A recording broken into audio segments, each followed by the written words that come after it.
Baik, Assalamualaikum warahmatullahi wabarakatuh.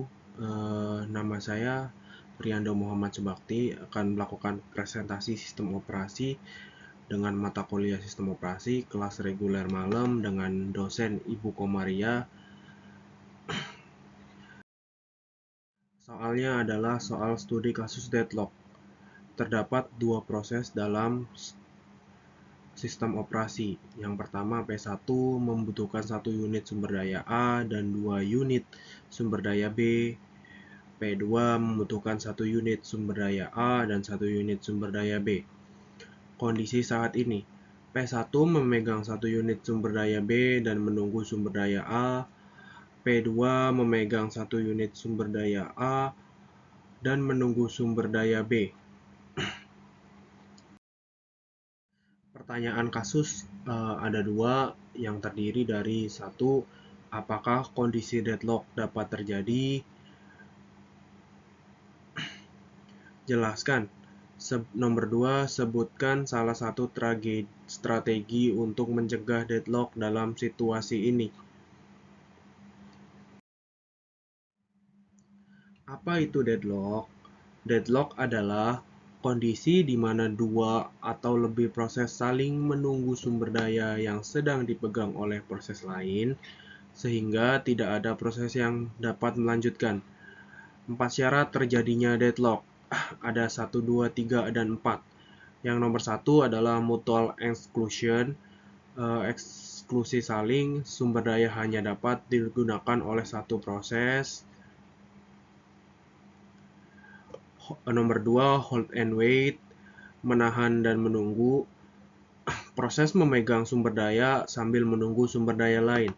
Nomor 3, no preemption, tidak ada pemaksaan, sumber daya tidak dapat diambil paksa dari proses lain. Nomor 4, circular wait, menunggu berputar, terdapat siklus proses yang saling menunggu.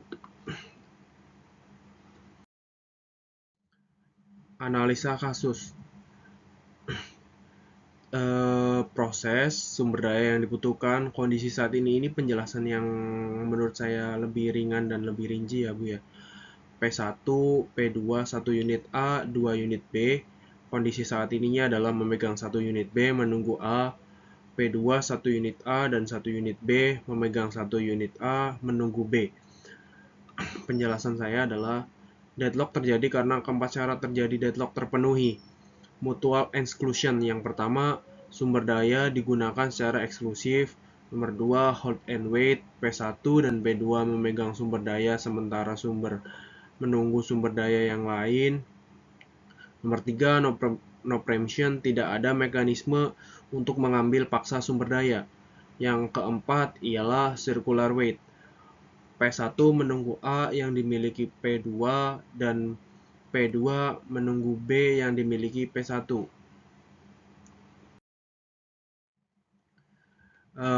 Ada beberapa cara untuk mencegah strategi deadlock. Satu ialah menghindari circular wait. Atur agar proses meminta sumber daya alam urutan tertentu. Contoh, proses harus meminta sumber daya A terlebih dahulu, baru kemudian meminta sumber daya B. Dengan cara ini, siklus saling menunggu dapat dihindari. Strategi alternatif dengan mencegah deadlock. Deadlock prevention dengan preemption. Sistem mengambil paksa sumber daya dari salah satu proses. Contohnya ialah ambil sumber daya A dari P2 agar P1 dapat menyelesaikan prosesnya dan membebaskan sumber daya B.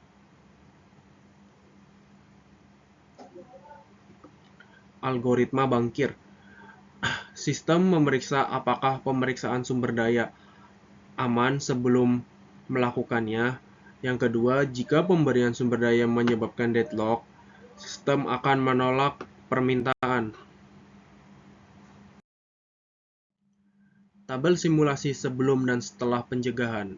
Ini saya ringkas membuat tabel supaya penjelasannya lebih pendek.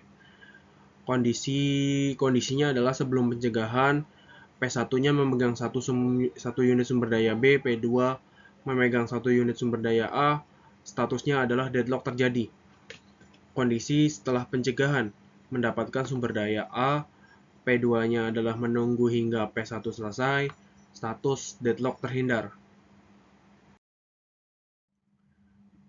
Kesimpulan yang saya kerjakan adalah ada dua yang saya simpulkan, yaitu nomor satu adalah deadlock terjadi dalam kasus ini karena keempat syarat deadlock terpenuhi.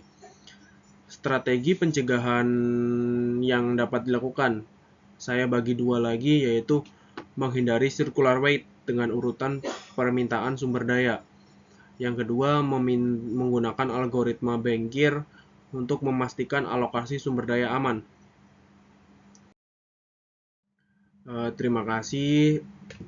Mohon maaf jika ada salah kata. Demikianlah soal UAS sistem operasi yang saya presentasikan, yang dapat saya sampaikan.